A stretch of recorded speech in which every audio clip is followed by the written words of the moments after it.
Hi, friends and colleagues around the world. Welcome to GWFM Leadership Interview Series. GWFM has been creating new insights for human capital industry, which means WFM. We have been helping industries solving the business problems with the great ideas, thoughts, showcasing best practices and best tools in the area of workforce management. Today, we have a very interesting person, global leader Satya Chandra. We all know no much introduction required. However, you want to have little more insights, little more about Satya. Satya has been known for his humility, simplicity, and intellectual. One of the top 20 influences in the year 2021. Satya started his career in operations, eventually moved into WFM. Later, he developed a lot of interest and passion towards WFM, hence staying in WFM more than 2 decades. Satya is a result-driven professional with significant experience in successfully managing all the operational aspects of customer contact center, including BFSI, technical services, technical support, customer orientation, product dispatch, social network giving practices, has managed multiple projects of high complexity and varied scalability for Fortune 500 clients like Avohel, Dell, Telesystems, Unirush, prepaid cards, Dell Financial Services, PayPal, Orange, British Telecom, and many more clients. He has handled varied portfolios and managed services and delivery for entire spectrum of business. Satya has been handling all the support channels, including voice, email, chat, managed back office, back end, card processing, disputes, chargeback, fraud detection, and risk management in complex, small sized mesh projects. Satya has recently moved to SITEL Group America region as a global leader.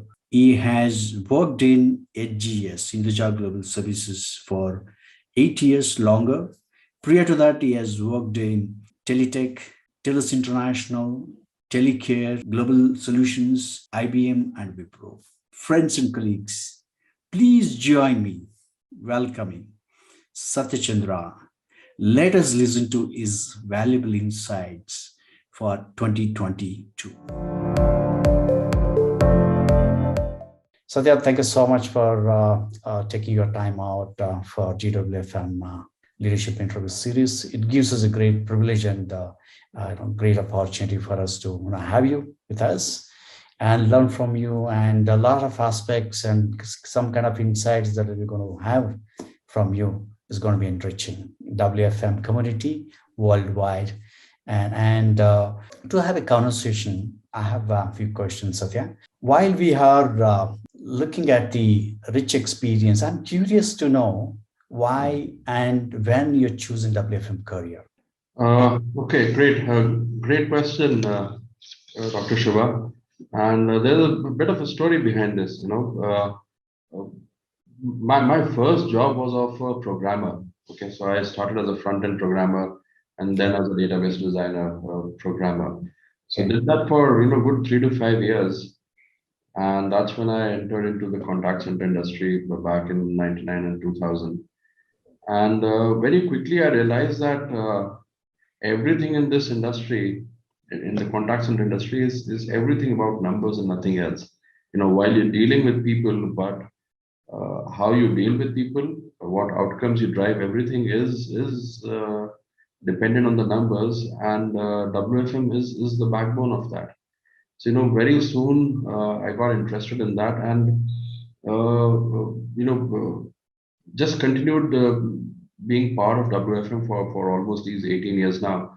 Wow. Having said that, I would say it is very important.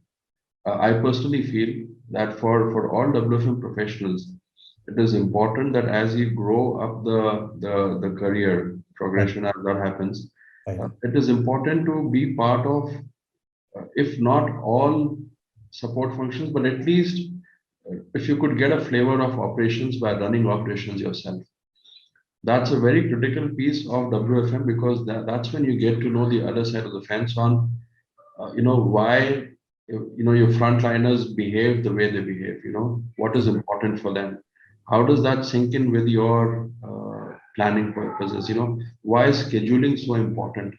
you know Understanding the why comes when, if you handle the operations also, which I feel a lot of the budding WFM professionals today have great experience skills throughout, managing WFM, but lack the importance of the operations and how things work there. So it's very important to get that flavor.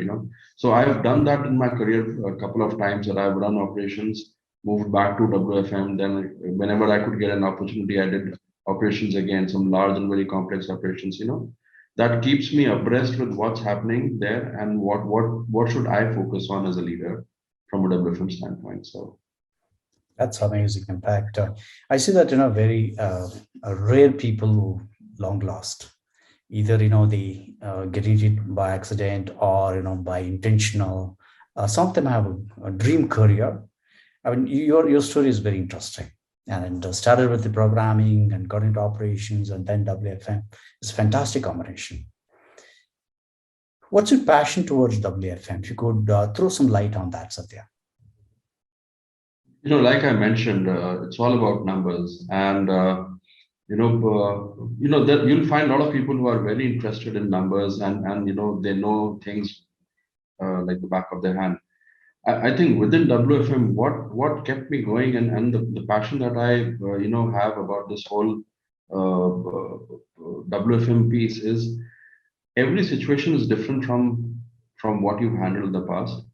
You keep learning on how things have been done in the past, but you still get to see or experience something new every day. Something new happens. Yeah. That keeps you going. Even if it's the same problem, your numbers keep changing. Even when you started the day versus the middle of the day versus the end of the day, your numbers change.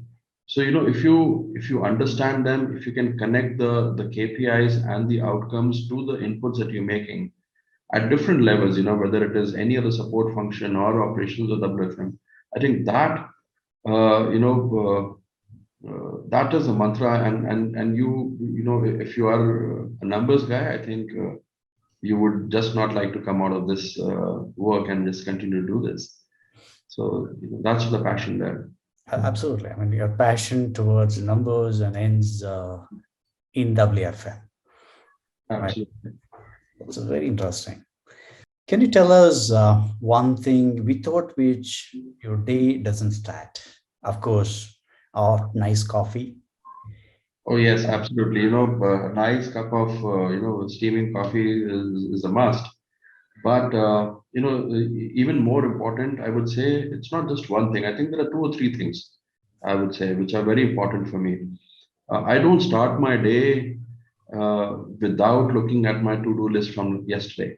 That's a very important thing for me, Mm. to see what all I could finish yesterday.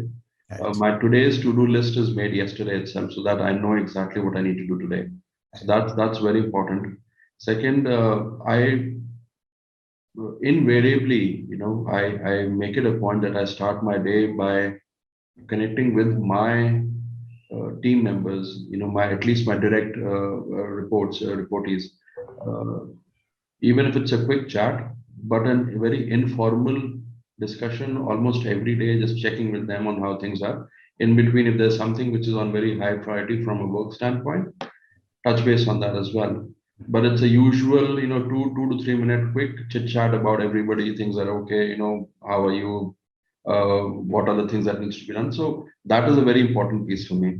Absolutely. The third, I would say, and I very diligently spend time on that, is to review the performance from yesterday, Okay. irrespective of where I am. I have to do that.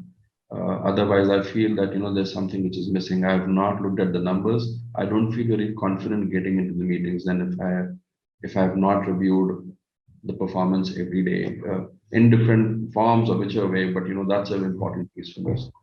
I would say those are three very critical things for me. Absolutely. I mean, this is the way leader starts a day. And I see that, kind of way that you're starting with a great organizing skill, right? It comes with what we do is in a day, right? Results in a month, I mean, in a week, and then in a month. Absolutely. Every day, our activities results in kind of results. Fantastic to know where you start your day, Satya. I mean, I'm getting to learn a lot of things. I mean, good way to start, and I'm sure that this can really give a great learning for many people who would watch this video. And Hope so.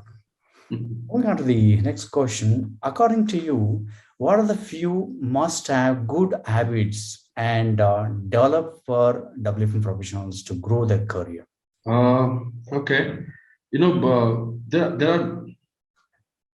There are so many things that people can do, eventually, but if you look at it, uh, everybody's career graph is moving up only. Right. Nobody is sitting in the same place where they were 5 years back, right? I mean, either your role has changed, your scope has changed, you know, your location has changed, your compensation has changed, something has changed, right? I mean, which is an upward trend only, I would say. Right. Uh, what makes it happen is only some people do things smartly, some people do it the hard way, right? Right. But I would say, there are two or three things which cannot be uh, without which you cannot succeed. I would say, your hard work. It is irreplaceable, I would say. Mhm. You could be very smart, but if you're not hardworking, I don't think your smartness will always carry you along forever. At some point of time, that element of working hard uh, and diligently, your diligence comes into play for sure. The other very important key factor, I would say, which I have learned, uh, I would say in the last 6 to 7 years, it is very important, and I'm sure a lot of people would agree is, being connected. And True. when I say being connected, it is, uh, being involved in what's happening in your organization, being involved with your other support functions, whether it's business excellence, digital team, or whether it is training or HR or IT, whatever. You have to be involved in it to understand what's going on. What is the strategy of the organization? Where do you fit in? You have to be a self starter. You have to be self motivated, because at for it will never happen that somebody will always be there to motivate you at some point of time. And I would say at most periods of time in your career, you have to be a self starter, you have to be self motivated. How does that happen? There is nobody teaches you to be self motivated, right?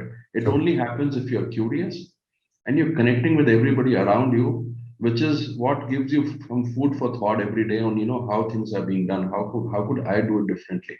Right. So, these are the three, four things I would say: your hard work, your diligence, being self-starter, and curiosity, challenging the status quo. I think these are the four, five things which I would say are very important as habits, which can go a very long way for anybody, irrespective of what role and function you are in. Absolutely. I mean, so very good thoughts, and even to say that they should hone their career, not that organization has to push them, or someone has to push them, right? It's something that self motivation, as I said, and the owning their career is something very important aspects of doing this fast moving career, fast economy, and fast organizations development and growth, right? I think they Right. should really hone the career. This is really very important. Otherwise, like they'll not really grow in this competition. Absolutely. Great. And moving on to the next one, Satya, could you throw some light on the trends you have witnessed during the 2021? As we all know, 2021 was slightly better than 2020, but still a difficult year. Right. Because 2020 was only trying to figure out how to run the business. 2021 was to improvise and consolidate and do things differently. So I think that was the trend where uh, you know whatever was done in 2020 to enable remote, uh, employees to work remotely, I think 2021 was to improvise that, to see, some things that were done immediately and quickly, are they optimally done? How can you improve that? How can you do things better? So I think broadly, that is how the whole year was. But at the same time, I think we did see a lot of changes in 2021, from an industry standpoint. Your travel is kind of picking up now. So Right. your tourism is picking up. Schools, colleges, universities, which were closed and everything was virtual, is now getting back into its usual self. Your consumer habits and trends are changing. Your markets are getting open. People are going literally to make and touch and feel the product before they buy it. So those things are gradually coming back to normal, but there is still that fear of lockdowns happening again. So I think this is very critical time where all organizations, to my knowledge, they are looking at how you can have improvised processes that you are prepared for any situation, given the current situation that everybody's facing in the world, that at any point of time we can pull people back and get them into remote working, Right. versus gradually trying to get them in. So I think 2021 is the period where we all looked at recovery. We Mhm. all looked at creating processes and procedures and systems where you're prepared to manage both, and gradually bringing things back into normalcy. Is I think that was a trend. A lot of uh, technical enhancement that I would say has gone through the year. A lot of consolidation has happened throughout the year in 2021. Right. I think we should expect a little more, and some more of that in 2022 as well, in Absolutely. different industries. Those are some of the things that I saw. Obviously, compliance, security, these are prime uh, areas that we did see a lot of focus on, irrespective of the industry that you are in, because of the virtual environment that everybody is working on. So Absolutely. It's very well covered, and I think this is what we have been talking, entire this year. I think one more month to go for 2021. Great, Satya. Uh, Next question is, what are the uh, some of the trends that you foresee in 2022? wow, so 2022 would be, again, I think it's just going to be a continuation of 2021, where we should expect to see uh, a lot more technology enhancements. Right. We would see a lot of, I would say, uh, enhancements to engage with remote workforce. I think I feel that is going to happen. Mhm. Uh, if it's not going to happen, I think we should look at making that as a priority. That Right. we need to reach out to workforce which is remotely available in different locations. So how do organizations enable their systems, their processes to engage with workforce in different locations? I think that is going to be a priority that everybody has to look into. Uh, Whether it is a top level strategy, or whether it is at a functional level, day to day transactions, or strategy at a functional level. I think every geography, every function will have to engage and figure out ways on how to tap into resources which are remotely available. And now that doesn't mean just looking at a particular resource itself. It also means a lot of other things which are attached to it. Well, how does your HR policy work around it, right? What is your compensation policy around it? What's your competitive edge? How are you engaging with the employees who are remotely available? Are all spread out. True. You have the leadership who can manage the teams which are spread remotely, right? I mean, not everybody has been exposed to that kind of an environment before. True. So those kind of things will take a more front seat, I would say, in 2022. Uh, I think attrition is gonna be. Uh, it has always been very, you know, it's a challenge, but I think the focus on turnover and attrition is going to be far more now going forward to curb it as much as possible, irrespective of which industry you are. You could be running 20% annualized or you're running 60% annualized. I Right. think the focus is going to be a lot more on retention of employees and enhancing the skills and engaging with them. So I think that those are some of the trends that I feel that we should expect to see. Absolutely. I mean, these are all the expected preparedness for 2022, and uh, important is people, Absolutely. talent, and workforce. Absolutely. An organization should do anything to retain, develop, and grow. Absolutely. And great, Satya. Thanks. We'll move on to the next question. What do you think that the organization should do differently in 2022? In fact, we have seen 19 and 20 and then now 21, right? Mhm. So 2022, what is that you expect, or probably what is it you suggest organizations should do differently?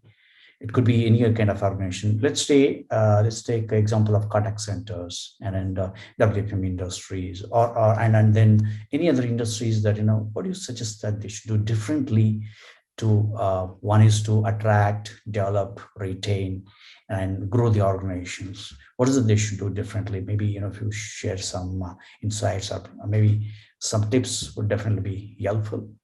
Very interesting, and I think this is partly related to the previous question as well. What should we expect to see, or what are those things that the organization should do differently? True. I would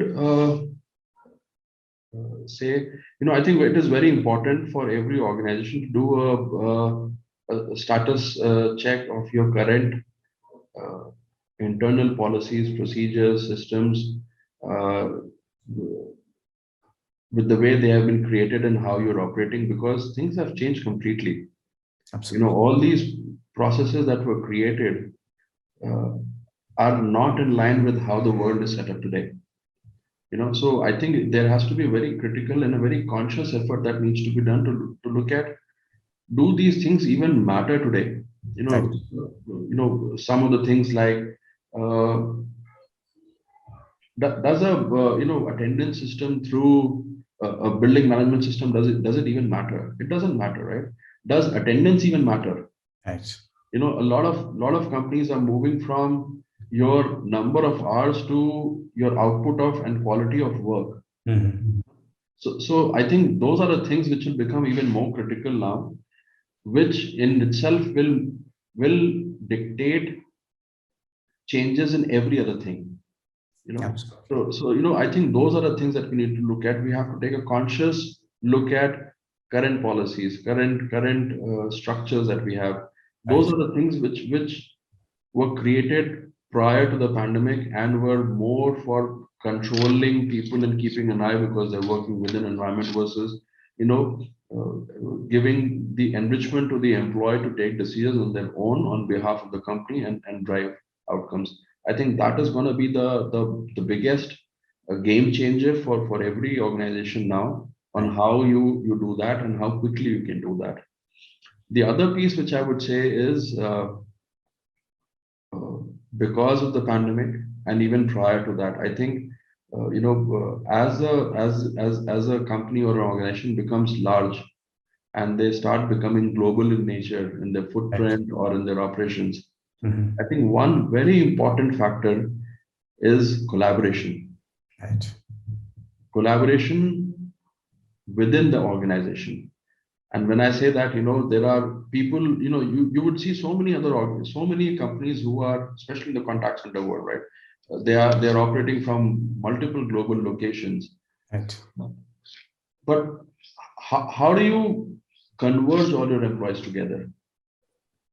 How do you bring that sense of ownership between all employees together, that here is the next 2 years goal of the organization. This is where we have to work together. This Right. requires, you know, making so many changes. This requires, enhancing your skill set. This requires cutting costs. This requires making investment into certain geographies. This requires, shifting volumes from one geography to the other. Right. Moving leadership from. But how do you do that? So collaboration, and I would go to the extent by saying collaboration has to be forced on people in one way or the other, either through your scorecards or by tying people together, in their outcomes together globally. I think that is a key for the success of any global organization. Mhm. So Agree. I think these couple of things which organizations should look at, your mobility between employees from one location to the other, very important. Right. But are you set up to support that kind of environment? Mhm. Are you still getting stuck between job grades and compensation policies and your mobility policies and things like that? I think we have to break all those shackles and come out of, if things have to be done, uh, how do I need to make it happen? I think that should be the thought process behind it, rather than keeping ourselves into that, using that cookie cutter approach always, that Right. this has given me a good result, so we'll continue to do that. I think those are the things that we'll have to look at differently. Absolutely. Very well covered on the collaborations within the team and within the organizations. This is really very important aspects. I think very well covered. Thank you so much for sharing the insights. What are the next question? What are the top priorities that you suggest for 2022? Again, this is covering your previous questions. Right. 2022 Part of it priorities. is Yeah. previous questions. I would say, the three, four priority is very important. Looking at remote employment, how do you engage with people there? I think enabling your remote workforce is going to be your key priority. Right. Like I mentioned, I think organizations need to look at existing status of the organization and the policies and procedures and systems. Uh, Actively remove, repeal some of those which were very, uh, which were created keeping the previous setup in mind. I think that needs to be done. Right. Very important is to, invest in the staff. Again, like I mentioned, now you have teams which are more global in nature. Right. Uh, is your leadership prepared to manage that? That's an important piece. Are the teams ready to work independently because there's nobody watching over them, but their immediate manager or line manager sitting in different location in different continents? Are they prepared? What are your mechanisms around it? I think those are going to be very important ones. Uh, One, I think investment in a lot of tools is going to be very important. Right. Uh, uh, Good. and Yeah. I personally feel, I think it is important to, uh, eventually, I think companies will start looking at different projects, but projects which are, you know, short duration projects, you know, uh, because of the time element, Mhm. you lose so much benefit that it could have gone, that you could have reaped by keeping it as a very short project, getting into it, aligning a team, initiating the project, closing it in 3 to 6 months, and coming out of it right away. The benefits are far more uh, than having a project which is stretched over 18 to 24 months Right. to eventually gain something much larger. It's better to pick up shorter projects and finish off those and come out, and then learn from those, implement it somewhere else. You can always go back and reinitiate that project, Absolutely. and keep changing it.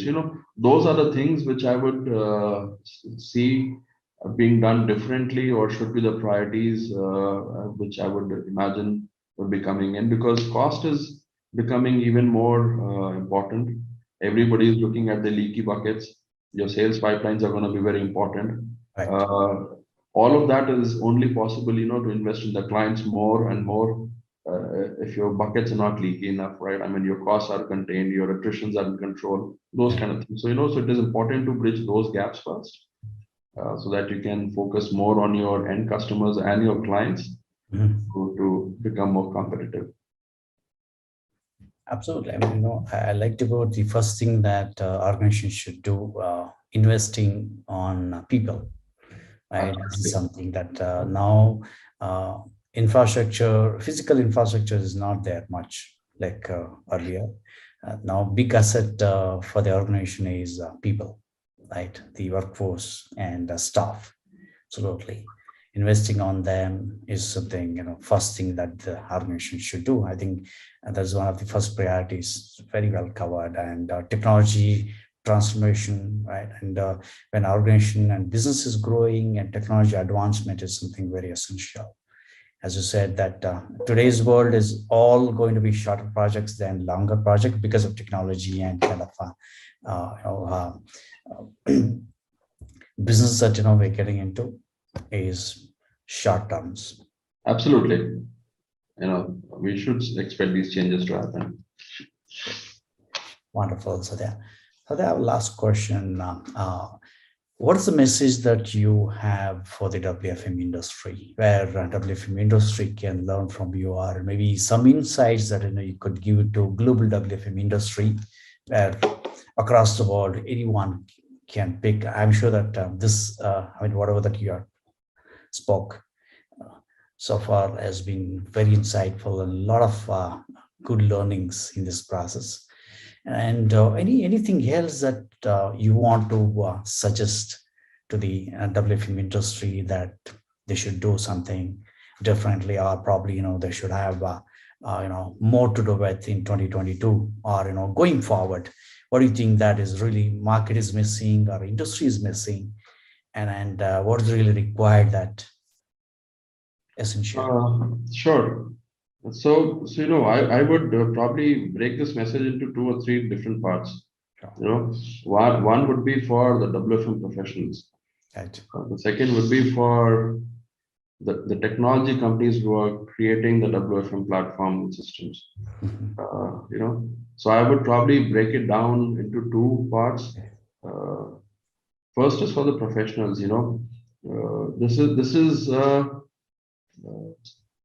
This is a personal observation in the last uh, 2.5 years, I would say. Okay, uh,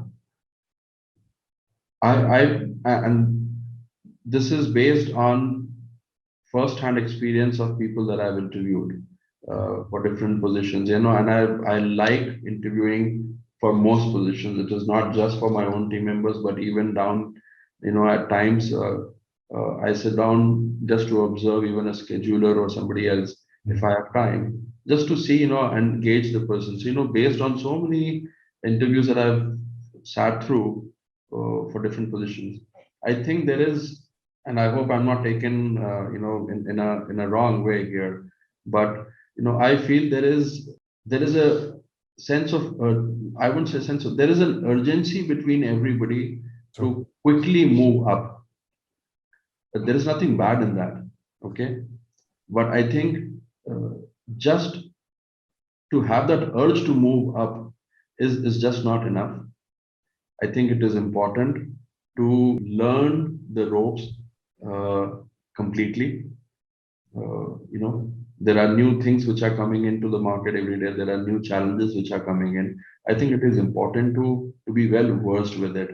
Uh, uh, it is important for all professionals uh, in WFM or non-WFM as well. It is important to spend time with the frontliners to see how they are working, what are they working on, what are the challenges. When I say frontliners, I'm not only talking about the agents or the people who are on the phones. I'm also talking about frontliners in WFM, which is the RTA. Right. Okay. It is very important to spend time with them, working with them, watching them on how they're doing, what they're doing. Knowledge is the most important thing here. You would not be able to reach heights if you haven't gone through the different situations. There is no shortcut to it. So that's one message. And I'm saying this very respectfully for everybody. I think, there is no shortcut to hard work. Right. We should be focused on that. So that's one piece. From a WFM tool industry, from that perspective, I would say, uh, I think we require to focus a lot more on back office kind of work. Mhm. I think that is going to become, that we should see a change in the channels, in the volumes as well. From a traditional volume to more, new age channels, more, digital channels, more things like, chat. I wouldn't say is new, not anymore, but more from social media and SMS. So, I would expect in the next 2 to 3 years that will become almost 50% of the total volume. mhm. Uh, you know, so I think that is going to be of very high importance, which not many people know how to manage that today. Mhm. But you just do through a workload, but imagine if you have to manage a service level in a SMS chat. It's a totally different ball game then. So those kind of things we need to look at. Uh, but do you have tools also to support you on that? I think those are the things that we need to look at. So that's a message out to everybody, industry, the companies who are making different WFM tools and platforms. Can you get a little more creative in supporting these kind of channels? Mhm. That's one piece of it. The second piece is, we have some amazing WFM tools today. You name them and they're there. So, But forecasting, which is the first point of WFM, from where everything starts, your demand. There is there aren't too many tools, I would say. Again, maybe it's my lack of knowledge, so I don't want to sound disrespectful here, but I haven't come across good forecasting tools. Whatever you'll get are very linear so, or with very restrictive options. So I think if that's something that we can explore, mhm. I think that would be a good area to look at and work on. So those are a couple of things. I think we need to look at definitely tools which can make people more efficient, more efficient. I'm talking about the WFM professionals. If we Right. have tools which can make them more professional, gone are the days where people should look at ratios that they used to look at of 1:100 or 1:150 or 200 for each agent you need. I think those days are getting over now. We need to look at tools which can make you far more productive. Mhm. So I think that is a need of the hour. Similarly, I would say, we need to give a hard look at some of the roles like uh, an RTA. Why do we need an RTA? Mhm.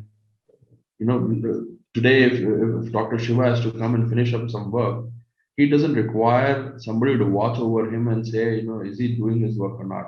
You take your work seriously, right? Why can't we drive the same behavior in our frontliners? That Mhm. they finish up their work when they're supposed to do it and get over, right? Why do we need an army of RTAs to watch over them? It's a behavior. So, So those are the questions that we need to ask ourselves and see, is it, are we investing too much into it? Why do we need it? Those kind of things are important for us to solve and see how we can take this and give it an absolutely different turn, and take it to the next level there. So those would be some of the things that I would think are coming up in the next few years. More integrations to happen from a tool standpoint.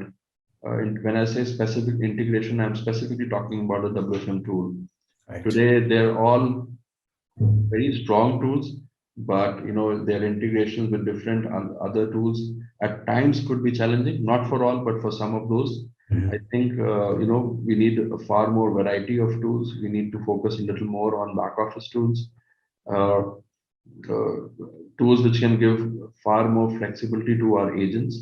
and all, not just to agents, but everybody else, Right. uh, I think those would be the priority. And that's what my shout out is to everybody, that, let's look at those areas which makes everybody more efficient, and we can do our work more quickly so that we can invest the time and learn more things. I think curiosity and learning are going to be the two mantras which will make these things and take them into a different direction then. Absolutely. So I think these two aspects that you mentioned, one is on learning, another one is on technology.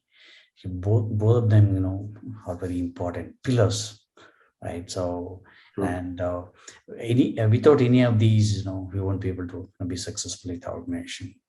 As I said, technology is evolving, still need to align, right? Even I see that you said forecasting. As per my research, the long-term planning tools are not there, True. right? I mean, so there are a lot of new things to it, like AI and data science, and then cloud and robotics and all.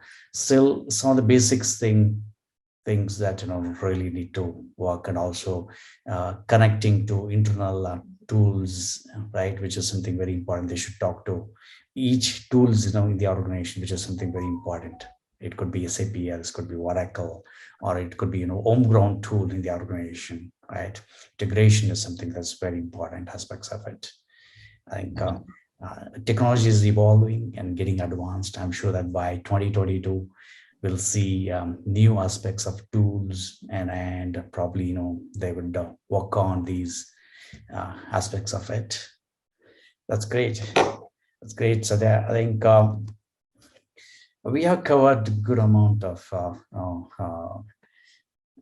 topic, and very good coverage of discussion with you. And thanks for sharing your thoughts and insight. It's a great brain pick, and your ideas and your thoughts. It's been a great learning for me uh, during the conversation with you, Satya, and I'm sure that the rest of the world, the WFM community, are going to get benefited with this discussion.